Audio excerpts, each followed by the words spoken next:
How's it going, guys? I'm Jared, and welcome back to Trash Classics. Have you ever played a game that felt like it was made with your specific taste in mind? As if the developers knew exactly what you were into. For me, this is the case with Vampire The Masquerade Bloodlines. Set in White Wolf's World of Darkness universe, Bloodlines is a spin-off of the pen and paper RPG of the same name, and in my opinion, one of the most overlooked games on the PC. Unlike most games about vampires that I can think of, Bloodlines is set in the modern world. This really sets it apart from other first-person RPGs like the Elder Scrolls series and the new Fallout games. Like these games, there's a large emphasis on side questing and quasi-sandbox style gameplay.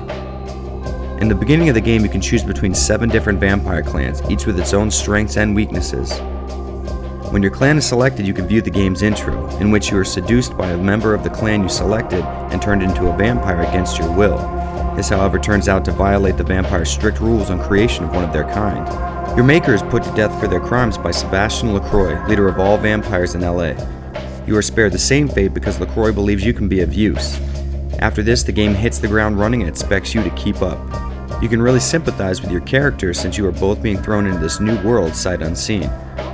The game is very quick to catch you up on the rules, groups, and other supernatural beings that you may encounter in the world of darkness. Your stats play a huge role in your progression through the game, and not only in battle. For instance, putting more EXP and lockpicking may allow you to get out of or even outright avoid some puzzles or fights, but this won't do you any good if there's a computer that needs to be hacked for information. There are quite a few stats to invest in, and EXP is in short demand, so you're going to have to decide what you want to specialize in early on. The good news is there are no useless or throwaway stats. They all play a key role in the character you want to play.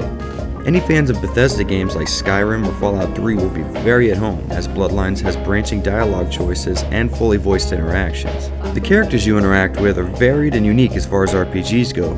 Since you're dealing with an underworld of supernatural creatures, your interactions are typically with criminals, killers, or corrupt authority figures. Almost everything you do is illegal or immoral. You can still play a good character, but being good is a relative term when you drink the blood of the living to stay alive. Speaking of which, Bloodlines does have a magic system with blood replacing MP. Your spells also fit into your vampire persona, giving you the ability to put someone in deep trance or use your blood to buff up your attributes a couple of levels, just to name a few. When you run out of blood, you're gonna have to feed, but even this is put in a modern light, as you have to be careful not to get diseases. If you're caught feeding or using certain vampiric abilities in view of humans, you violate what's called the Masquerade, a system set up by vampires to keep their existence unknown to the mortal world. Violating the Masquerade will gain the attention of the higher-ups and get vampire blood hunters sent after you.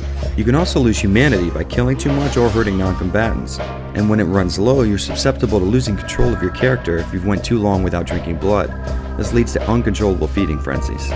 Combat in Bloodlines is mostly melee-based. There are a decent assortment of guns, but they do little to hurt vampires and also give your position away to surrounding enemies.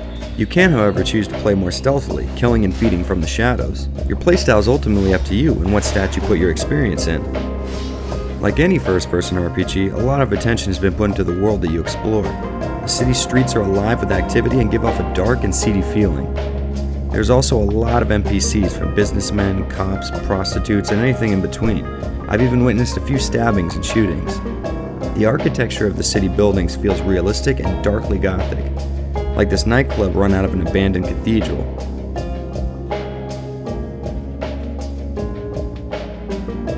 Every area in the game received an incredible attention to detail. Crack houses, nightclubs, apartment buildings, and $1 million penthouses all feel lived in and realistic. All the attention that went into the aesthetics of the game more than makes up for its in-game graphics, which are in no way bad, they just lack the polish present in most bigger budget titles of its time. But for me, this modified version of the source engine looks great just the way it is and should be appreciated for what it was able to accomplish. With a minimum of 20 hours, Bloodlines is able to tell a dark and satisfying story, and like others in its class, Bloodlines' side missions can be little self-contained gems of their own. There's a big focus on tough decisions and moral dilemmas with no clear right or wrong choice. It also benefits from the rich world born in its tabletop iterations. You constantly feel like you're only seeing the tip of the iceberg, like there's so much more going on behind the scenes, and you may never really know even a portion of the game's lore. Vampire the Masquerade Bloodlines will not hold your hand through the experience. There is nothing in the game that tells you bumping into an enemy that's been tranced will wake him up, or that stealth kills can be performed when you're undetected. Bloodlines is a firm believer in learning by doing, and much of the game's mechanics are left up to the player to discover. Unfortunately, this is also one of the game's downsides. You'll find the descriptions for quests to be a little vague, and even when they're not, the game has no waypoint system, so you'll need to learn each area's many locations. but don't let a trip to GameFAQs tune you off to this amazing RPG. I can't think of another game that makes the supernatural world feel so deep, realistic, or immersive. There's so many little touches that make you forget that you're playing a game, like hacking being done in a command line-esque environment. And with a slew of patches and graphical overhauls available on the web, there's no reason to pass this one up.